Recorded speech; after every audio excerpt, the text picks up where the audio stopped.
membawa siswa ke barak militer. Dedi Mulyadi dinilai putus asa.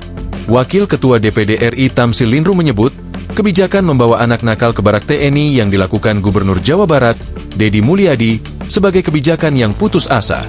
Menurut dia, kebijakan tersebut mencerminkan sikap menyerah dalam mendidik anak-anak, hingga akhirnya tanggung jawab itu dialihkan kepada institusi militer. Jangan menunjukkan kebijakan kita itu sebagai jalan putus asa. Jadi mau menyerahkan dengan pendekatan penanganan militer, saya kira tidak. Kata Tamsil, saat ditemui di kantor Badan Pengembangan Pembinaan Bahasa, Rawamangun, Jakarta Timur, Minggu, 11 Mei 2025. Senator asal Sulawesi Selatan itu juga mempertanyakan seberapa banyak anak-anak yang dikategorikan sebagai anak nakal, sehingga perlu ada kebijakan yang meluas. Dan anak-anak yang dikategorikan nakal itu berapa banyak sih jumlahnya? Apa itu sudah menjadi kecenderungan umum? Kenapa Anda tidak masuk aja di sekolahan saya di pesantren? Jadi yang ada tidak ada. Imbuh dia, ketimbang harus menjajal pendekatan militer pada anak yang disebut nakal, senator ini menawarkan pendekatan keagamaan seperti pesantren. Dia menilai, pemerintah seharusnya menekankan pendidikan berbasis keteladanan. Anak-anak yang cenderung meniru orang dewasa bisa menjadi lebih baik dengan cara memberikan contoh yang baik pula. Pendidikan yang diperbaiki, dibenahi, keteladanan yang perlu ditunjukkan.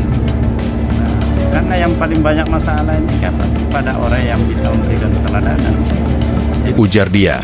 Untuk diketahui, Pemprov Jabar menerapkan hukuman kepada anak yang dianggap nakal untuk masuk ke barak militer. Gubernur Jawa Barat, Dedi Mulyadi menuturkan, warga yang bermasalah akan dilakukan pembinaan, tapi proses hukum tetap berjalan. Hal itu sebagai upaya untuk memperbaiki perilaku warga yang bermasalah dan diarahkan kepada kegiatan positif. Yang berperilaku pidana, maka proses hukum akan berjalan. Kemudian juga ada upaya yang bisa dilakukan, pembinaan terhadap mereka yang tidak memenuhi unsur pidana tapi bikin resah, yaitu dibawa ke barak militer, ucap Dedi melalui keterangan resmi Humas Jabar, Sabtu, 10 Mei 2025. Dedi menuturkan, program pendidikan bela negara dan pendidikan kedisiplinan untuk pemuda dewasa direncanakan berlangsung setelah pendidikan kedisiplinan terhadap anak selesai. Hal ini didukung pula oleh Menteri Hak Asasi Manusia, HAM, Natalius Pigai. Sebab, menurut Pigai, pendidikan di barak militer itu bisa diterapkan di seluruh Indonesia jika terbukti berhasil di Jawa Barat, Jabar.